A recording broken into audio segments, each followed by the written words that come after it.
السلام علیکم ناظرین، TNN ٹی وی کے نیوز بلیٹن کے ساتھ میں ہوں بشرا خان۔ سب سے پہلے شامل کریں گے news head lines.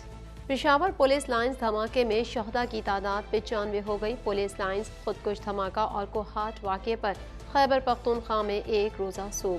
IG Khyber Pakhtunkhwa کا کہنا ہے کہ ملوث کرداروں کو کیفر کردار تک پہنچایا جائے گا۔ حکومت کی IMF جائزہ مشن کو شرائط پوری کرنے کی یقین دہانی۔ جائزہ مشن چیف ناتھن پورٹر کا کہنا ہے کہ IMF اور پاکستان مالیاتی اصلاحات پر مل کر کام کریں گے۔ اور امید ہے کہ پاکستان نویں جائزے کو مکمل کرنے کے لیے ضروری اقدامات کرے گا۔ تمام تنازعات کو پرامن طریقے سے حل کیا جا سکتا ہے۔ بلاول بھٹو کی روسی ہم منصب کے ہمراہ نیوز کانفرنس۔ روسی وزیر خارجہ کا کہنا ہے کہ پاکستان کی توانائی ضروریات پوری کرنے کے لیے بھرپور تعاون کریں گے۔ یقین ہے امریکہ پاکستان کو تیل کی فراہمی کے معاہدے میں رکاوٹ ڈالے گا۔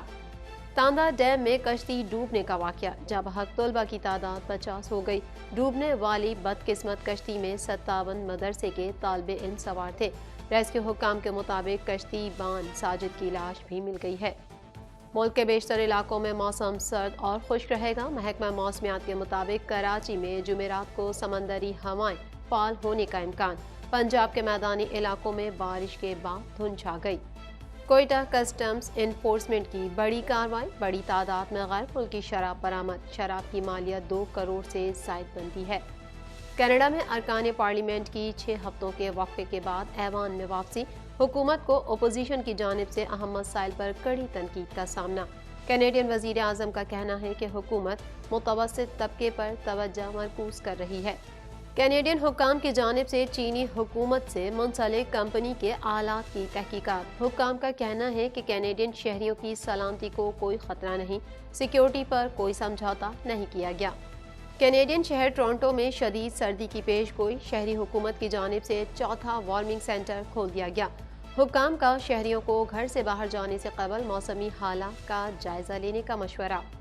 امریکی حکام کے مطابق اصفہان حملے کے پیچھے اسرائیل کا ہاتھ لگتا ہے۔ امریکی اخبار کا حملے میں اسرائیل کے ملوث ہونے کا دعویٰ۔ ایران نے اپنی تنصیبات پر حملے کو ناکام قرار دے دیا۔ امریکہ نے یوکرین کو مایوس کر دیا۔ F-16 جنگی طیارے دینے سے صاف انکار۔ امریکی صدر جو بائیڈن کا کہنا ہے کہ F-16 طیاروں پر یوکرین سے کوئی بات چیت نہیں ہو رہی۔ جرمنی کا یوکرین کو لڑاکا طیاروں کی فراہمی سے انکار۔ ہیڈ لائنز آپ نے جانی اور اب خبریں تفصیل کے ساتھ۔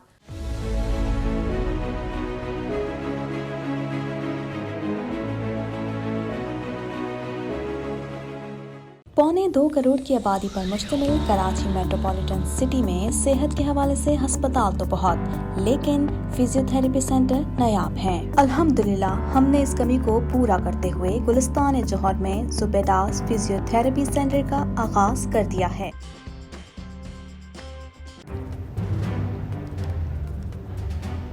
Islamic Finance TV, the only TV channel of the fastest growing Islamic economy in the world and the prime mover of Islamic finance news.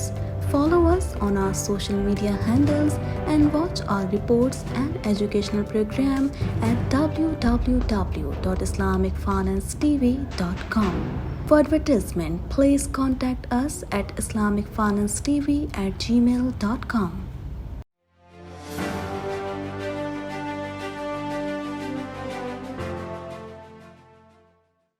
صوبہ خیبر پختونخوا کے دارالحکومت پشاور کی پولیس لائنز کی مسجد میں ہونے والے مبینہ خودکش دھماکے میں شہدا کی تعداد 95 ہو گئی، جبکہ متعدد افراد زخمی ہیں۔ مزید تفصیلات اس رپورٹ میں۔ خیبر پختونخوا میں پشاور پولیس لائنز مسجد میں ہونے والے دھماکے اور سانحہ تاندہ ڈیم کو ہارٹ کے پیش نظر صوبے بھر میں آج سرکاری سطح پر ایک روزہ سوگ منایا جا رہا ہے۔ دارالحکومت پشاور کی پولیس لائنز کی مسجد میں ہونے والے مبینہ خودکش دھماکے میں شہدا کی تعداد 95 ہو گئی ہے، جبکہ متعدد افراد زخمی ہیں۔ پیر کے روز پشاور کی پولیس لائنز کی مسجد میں ہونے والے مبینہ خودکش دھماکے کے سوگ میں صوبے کی تمام سرکاری عمارتوں پر قومی پرچم سرنگو رہے گا۔ میڈیا رپورٹ کے مطابق ڈائریکٹوریٹ آف آرکیالوجی و میوزیم، وزیر اعلیٰ ہاؤس اور سیکریٹریٹ سمیت خیبر پختونخوا کی سرکاری عمارتوں پر قومی پرچم سرنگو ہیں۔ تھانہ پولیس لائنز کی مسجد کے اندر خودکش دھماکے کے نتیجے میں اب تک امام مسجد اور اہلکاروں سمیت 95 افراد شہید جبکہ 48 سے زائد افراد زخمی ہیں۔ آئی جی خیبر پختونخوا معظم جاہ کا کہنا ہے کہ پشاور پولیس لائنز مسجد میں ہونے والے دھماکے میں 10 سے 15 کلو بارودی مواد استعمال کیا گیا۔ حملہ آور کے سہولت کاروں کا پتہ لگا رہے ہیں۔ معظم جاہ انصاری نے میڈیا سے گفتگو میں اعتراف کیا کہ علاقے میں سیکیورٹی لیپس ہوا ہے جس کی تحقیقات جاری ہیں۔ دھماکے میں ممکنہ طور پر 10 سے 12 کلو بارودی مواد استعمال کیا گیا۔ انہوں نے کہا کہ وزیر اعلیٰ کے حکم پر تحقیقات کے لیے انٹر ایجنسی JIT تشکیل دی جا رہی ہے جس میں پولیس، حساس ادارے اور دیگر تحقیقاتی اداروں کے نمائندے شامل ہوں گے۔ انہوں نے کہا کہ تحقیقات میں کلیئر کریں گے کہ حملہ آور کا سہولت کار کون ہے اور بارودی مواد اندر کیسے لے کر گیا۔ ملوث کرداروں کو کیفر کردار تک پہنچایا جائے گا۔ واضح رہے کہ امن دشمنوں نے پشاور کے انتہائی حساس علاقے پولیس لائنز کی مسجد میں پیر کے روز عین اس وقت دھماکہ کیا جب وہاں نماز ظہر ادا کی جا رہی تھی۔ خوفناک دھماکے سے مسجد کی چھت اور اندرونی ہال منہدم ہو گیا۔ بیشتر نمازی ملبے تلے دب گئے۔ ملحقہ کینٹین کی عمارت بھی تباہ ہوئی جبکہ ہر طرف افراتفری پھیل گئی۔ دھماکہ اس قدر خوفناک تھا کہ آواز دور دور تک سنی گئی۔ دھماکے کے فوری بعد پولیس، سیکیورٹی، ریسکیو اداروں کے اہلکار موقع پر پہنچے اور شہداء اور زخمیوں کو نکال کر لیڈی ریڈنگ اسپتال منتقل کیا جبکہ پشاور کے تمام اسپتالوں میں ایمرجنسی نافذ کر دی گئی۔ حکومت پاکستان نے IMF پروگرام کو مؤثر طریقے سے بروقت مکمل کرنے کے لیے عالمی مالیاتی فنڈ کی شرائط پوری کرنے کی یقین دہانی کرا دی ہے۔ مزید احوال اس رپورٹ میں۔ حکومت پاکستان نے IMF پروگرام کو مؤثر طریقے سے بروقت مکمل کرنے کے لیے عالمی مالیاتی فنڈ کی شرائط پوری کرنے کی یقین دہانی کرا دی ہے۔ پاکستان اور عالمی مالیاتی ادارے کے وفد کی اسلام آباد میں ہونے والی ملاقات کا اعلامیہ جاری کر دیا گیا۔ وفاقی وزیر خزانہ اسحاق ڈار نے فائنانس ڈویژن میں IMF مشن کے چیف نتھن پورٹر کی سربراہی میں IMF کے جائزہ مشن سے ملاقات کی جس میں وزیر خزانہ نے یقین دہانی کرائی کہ پاور سیکٹر میں اصلاحات لائی جا رہی ہیں اور گیس سیکٹر میں گردشی قرضے کے خطرے سے نمٹنے کے لیے طریقہ کار وضع کرنے کے لیے ایک اعلیٰ سطح کی کمیٹی تشکیل دی گئی ہے۔ اس کے علاوہ نویں جائزے کو مکمل کرنے کے لیے اصلاحات پر بات چیت کی گئی۔ اس موقع پر وزیر خزانہ نے کہا کہ پاکستان IMF کا پروگرام مکمل کرنا چاہتا ہے اور نویں جائزے کے لیے ہر ممکن مدد فراہم کرے گا۔ وزیر خزانہ نے مشن کو مالیاتی اور اقتصادی اصلاحات اور مختلف شعبوں میں حکومت کی جانب سے کیے جانے والے اقدامات بشمول مالیاتی فرق کو کم کرنے، شرح مبادلہ میں استحکام اور معیشت کی بہتری کے لیے توانائی کے شعبے میں کیے جانے والے اقدامات سے آگاہ کیا۔ وزیر خزانہ نے بات چیت جاری رکھنے پر IMF کے مینیجنگ ڈائریکٹر کا شکریہ ادا کیا۔ IMF کے مشن چیف مسٹر نتھن پورٹر نے اس موقع پر اعتماد کا اظہار کیا کہ حکومت نویں جائزے کی تکمیل کے لیے IMF کی ضروریات پوری کرے گی اور امید ظاہر کی کہ پاکستان مختلف شعبوں میں اصلاحات پر اپنی پیش رفت کو جاری رکھنے کے ساتھ IMF پروگرام کو مؤثر طریقے سے بروقت مکمل کرے گا۔ انہوں نے کہا کہ IMF اور پاکستان مالیاتی اصلاحات پر مل کر کام کریں گے۔ وزیر خارجہ بلاول بھٹو زرداری کے دورہ ماسکو میں روس نے پاکستان کی توانائی کی ضروریات پوری کرنے کے لیے بھرپور تعاون کی یقین دہانی کرائی ہے۔ مزید جانتے ہیں اس رپورٹ میں۔ وزیر خارجہ بلاول بھٹو زرداری کے دورہ ماسکو میں روس نے پاکستان کی توانائی کی ضروریات پوری کرنے کے لیے بھرپور تعاون کی یقین دہانی کرائی ہے۔ وزیر خارجہ بلاول بھٹو زرداری نے اپنے روسی ہم منصب سرگئی لاروف کے ساتھ مشترکہ پریس کانفرنس سے خطاب کرتے ہوئے کہا کہ ہمارا پختہ یقین ہے کہ تمام تنازعات کو پرامن طریقے سے حل کیا جا سکتا ہے اور ایسی کوئی رکاوٹیں نہیں ہیں جن پر سفارت کاری کامیاب نہ ہو سکے۔ روس کے ساتھ توانائی کے شعبے میں مثبت بات چیت ہوئی ہے۔ پاکستان روس کے ساتھ تعلقات کو بڑی اہمیت دیتا ہے۔ ان کا کہنا تھا کہ پاکستان کو توانائی کی قلت کا سامنا ہے۔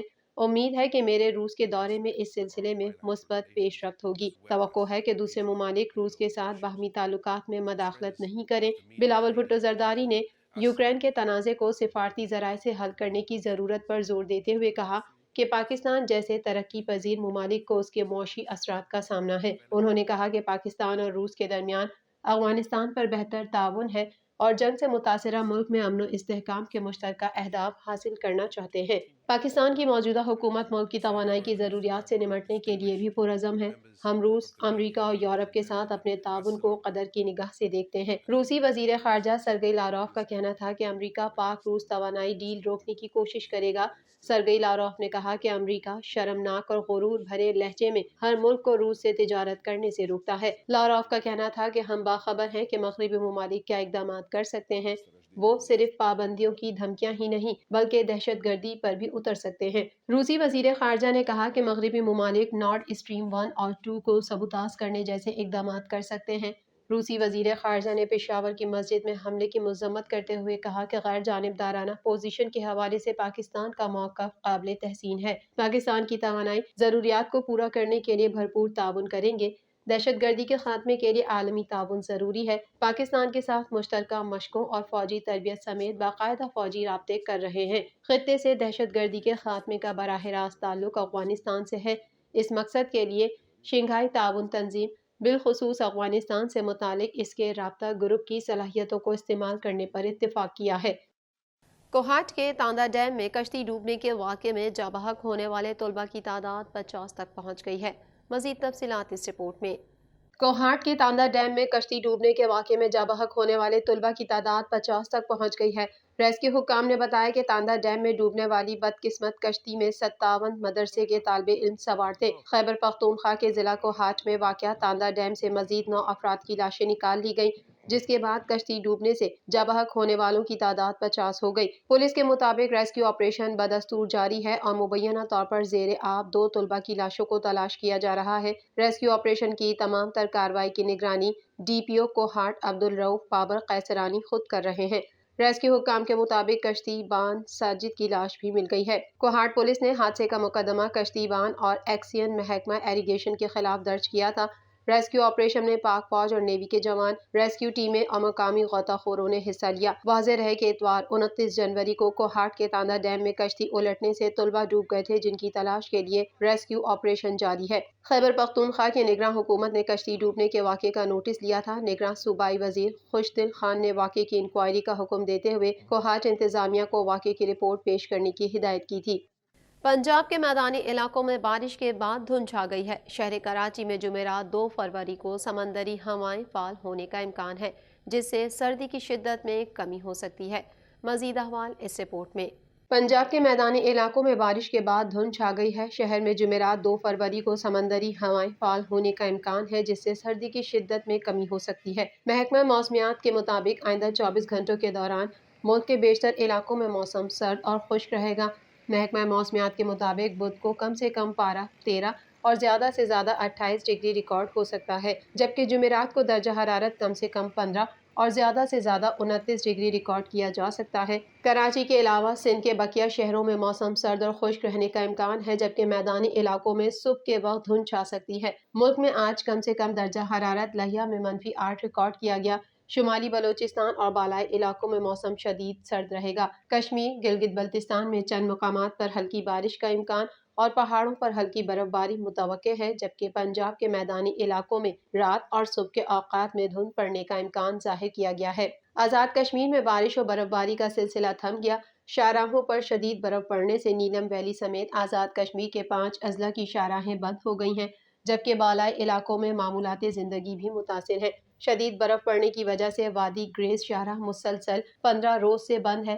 محکمہ شاہراہات نے شاہراہوں کی بحالی کا عمل شروع کر دیا ہے۔ دوسری جانب پنجاب میں دھند کے باعث موٹر ویز کو کئی مقامات سے بند کر دیا گیا۔ قومی شاہراہ پر ملتان کے گرد و نواح میں بھی شدید دھند ہے، جس کے باعث حد نگاہ 20 سے 40 میٹر رہ گئی ہے۔ ترجمان موٹر وے پولیس کے مطابق موٹر وے M2 کو لاہور سے کوٹ مومن تک، موٹر وے M4 کو فیض پور سے رجانہ تک، جبکہ موٹر وے M11 کو لاہور سے سمڑیال تک بند کر دیا گیا ہے۔ کوئٹہ کسٹمز انفورسمنٹ نے رکھنی کے مقام پر کارروائی کرتے ہوئے بڑی تعداد میں غیر ملکی اعلیٰ کوالٹی کی شراب برآمد کر لی ہے۔ مزید جانتے ہیں اس رپورٹ میں۔ مسلم لیگ نون کی سینئر نائب صدر مریم نواز نے کہا ہے کہ عمران خان کے ساتھ جو ہوگا مکافات عمل ہوگا، زندگی اب روتے ہوئے گزرے گی۔ انہوں نے کہا کہ نواز شریف، شہباز شریف اور مریم نواز نے آپ سے انتقام نہیں لیا۔ 8 ماہ کا حساب بعد میں ہوگا، پہلے 4 سال کا حساب دینا ہوگا۔ ہم الیکشن سے ڈرنے والے نہیں ہیں۔ الیکشن میں مسلم لیگ نون بھاری اکثریت سے جیتے گی۔